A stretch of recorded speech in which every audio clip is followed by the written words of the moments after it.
Assalamualaikum.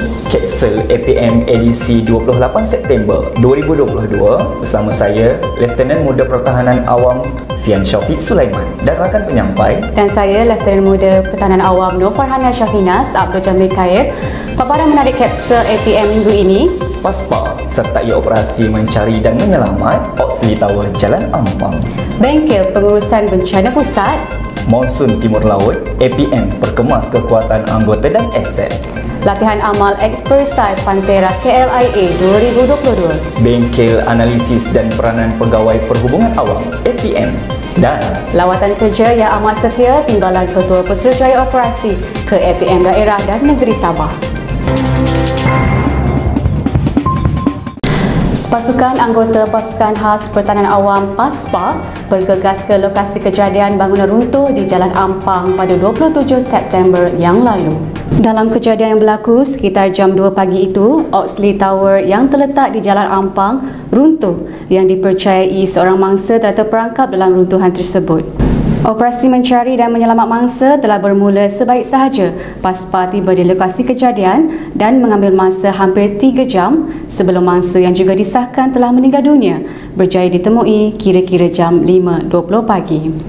Kerjasama PASPA dan agensi penyelamat yang lain berjaya mengeluarkan mangsa dan operasi dimaklumkan tamat pada jam 8 pagi. Dalam memastikan pengurusan bencana negara sentiasa berada di tahap yang baik dan bersiap siaga terutama dalam menghadapi monsun timur laut, Bengkel Pengurusan Bencana Pusat Kawalan Operasi Bencana PKOB dan Pos Kawalan Tempat Kejadian PKPK Zon Timur telah diadakan pada 21 September yang lalu. Bengkel yang diadakan di negeri Kelantan itu menghimpunkan agensi-agensi yang terlibat dalam pengurusan bencana negara, khususnya bagi negeri-negeri di Zon Timur meliputi Kelantan, Terengganu dan Pahang. APM diwakili Kenal Pertahanan Awam Muhammad Azhar bin Mujab yang juga merupakan pengarah Pertahanan Awam Negeri Kelantan. APM sememangnya berperanan penting di dalam pengurusan bencana khususnya di peringkat negeri selaku Sekretariat Pengurusan Bencana di peringkat negeri dan daerah. Bengkel yang diadakan ini dapat mengumpulkan idea penambahbaikan dalam memperkemas sistem pengurusan bencana negara. Monsun Timur Laut MTL yang dijangka berlaku pada November 2022 hingga Mac 2023 menyaksikan APM memperkemas kekuatan anggota dan aset yang dimiliki. Bercakap kepada wartawan RTM dalam temu bual pada 21 September yang lalu, Penolong Pesuruhjaya Pertahanan Awam Muhammad Yusof bin Samad memaklumkan latih amal kesiapsiagaan APM bersama agensi dan komuniti telah dilaksanakan dengan kekerapan 70 kali sepanjang tahun 2022. Hal ini katanya demi memperkemas anggota APM dan kesiapsiagaan komuniti selain memastikan aset penyelamatan APM berfungsi dengan baik dalam menghadapi sebarang risiko bencana. Terdahulu, Penolong Pesuruhjaya Pertahanan Awam Muhammad Yusof bin Samad yang juga pengarah bahagian dasar dan penyelarasan Ibu Pejabat APM ditemu bual dalam rancangan Selamat Pagi Malaysia terbitan RTM juga berkaitan isu kesiapsiagaan APM menghadapi monsun timur laut. Kesiapsiagaan menghadapi bencana dan sebarang kemungkinan sememangnya diterapkan kepada semua agensi penyelamat termasuk anggota Pertahanan Awam Malaysia. Menyedari kepentingan kesiapsiagaan itu, Latihan Amal Eksperisai Pantera KLIA 2022 telah diadakan pada 22 September yang lalu.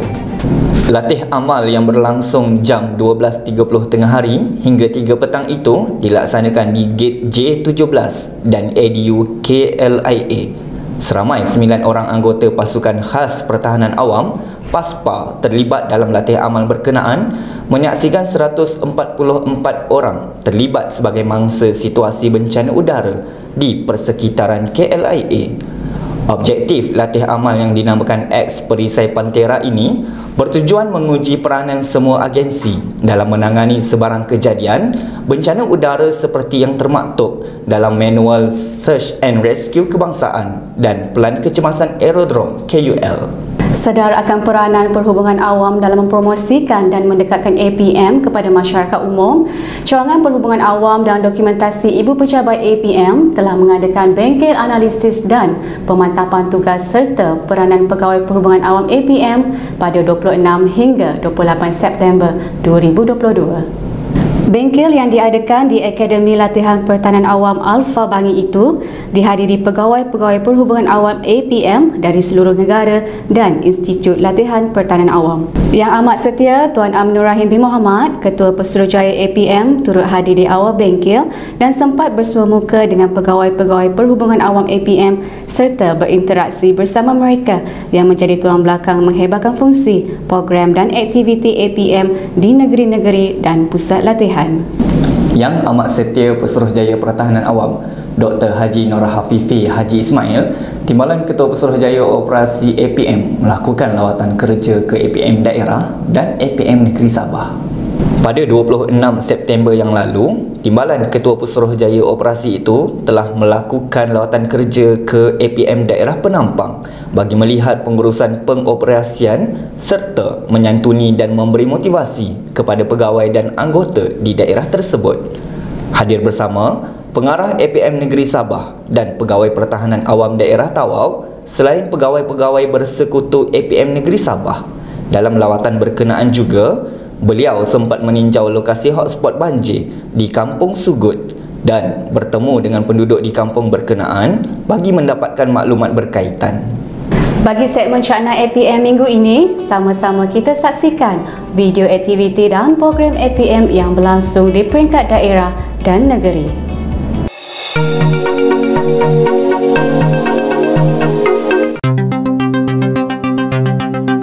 Assalamualaikum dan salam sejahtera. Pada 23 hingga 24 September 2022 telah diadakan kursus kem kepimpinan SMK Jengka 10 bertempat di Pejabat Unit Pertahanan Awam Jengka dan Tapak Perkhemahan Pelapar. Kursus ini melibatkan 50 orang peserta dan dikendali oleh 4 orang jurulatih yang diselaraskan oleh Pegawai Pertahanan Awam Unit Lieutenant Che Sohela binti Chadela selaku Camp Komandan. Kursus ini dimulakan dengan taklimat berkaitan kursus serta silibus yang terlibat sepanjang kursus dijalankan. Silibus kursus ini merangkumi asas kawat kaki, balutan, menyelamat kecemasan, melawan kebakaran dan CPR. Selain itu, aktiviti hiking dan ikhtiar hidup juga dijalankan di Kinabalu Hill, Jengka 12. Peserta kursus telah mengikuti semua silibus pembelajaran dengan jayanya. Majlis penutup yang diadakan pada 25 September dirasmikan oleh Pengetua SMK Jengka 10, Encik Yaakob bin Haji Cik Lun. Setelah selesai majlis penutup, maka berakhirlah kursus kem pimpinan SMK Jengka 10. Assalamualaikum. APM Rompen Unit Tioman. Pada 13, 14 dan 15 September 2022 telah diadakan kursus asas dan latihan surf lifeguard Sirit Kampung Juara bersama APM Negeri Pahang dengan kerjasama Lembaga Pembangunan Tioman. Seramai 20 orang peserta telah mengikuti kursus ini. Antara kursus-kursus yang diberikan adalah CPR, luka perdarahan, balutan, menyelamat kecemasan, melawan kebakaran. Para peserta juga diberi pendedahan tentang ilmu lifeguard seperti penggunaan surfboard, penggunaan rescue tube, penggunaan throwback, lifeguard signal dan menyelamat menggunakan one-man rope, two-man rope dan team carry. Kursus ini telah dirasmikan oleh Major PA Zahidi bin Zainuddin, Ketua Bahagian Sekretariat Bencana dan Operasi Angkatan Pertahanan Awam Negeri Pahang. Angkatan Pertahanan Awam Daerah Kemaman telah mengadakan satu siri latihan luar yang dinamakan sebagai X Keringat.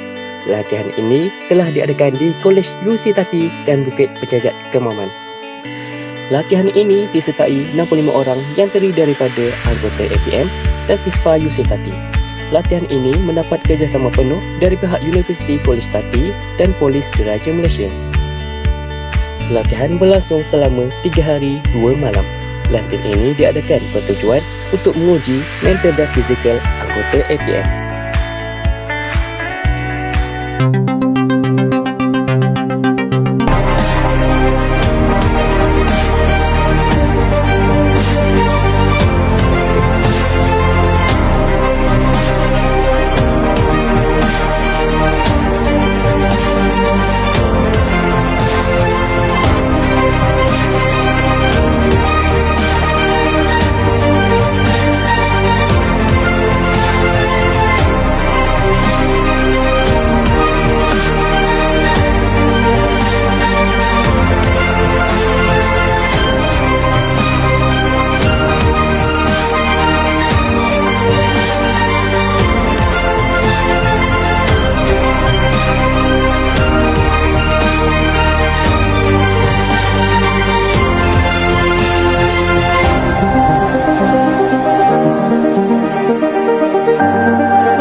Segmen Info APM kali ini, kami kongsikan info pertandingan mencipta video montaj Saidat Keluarga Malaysia. Jom saksikan.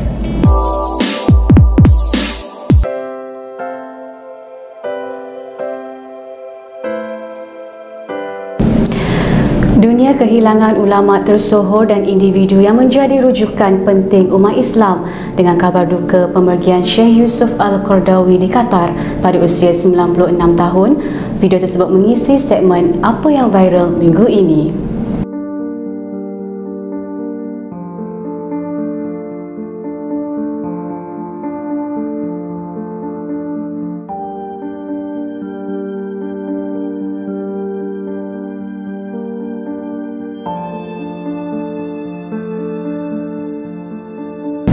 Baiklah Tuan Fian, seperti kita sedia maklum, kini hangat diperkatakan di media sosial dan juga media massa tentang penculikan kanak-kanak di sekolah.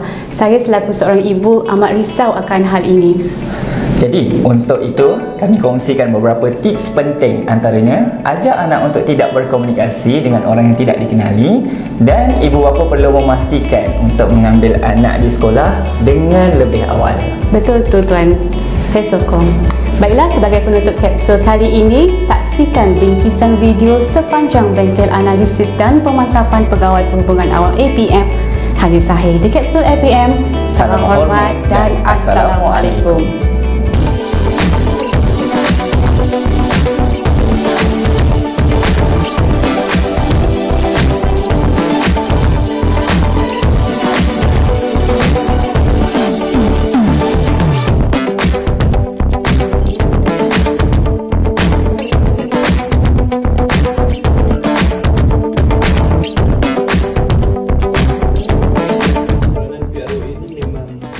tidak boleh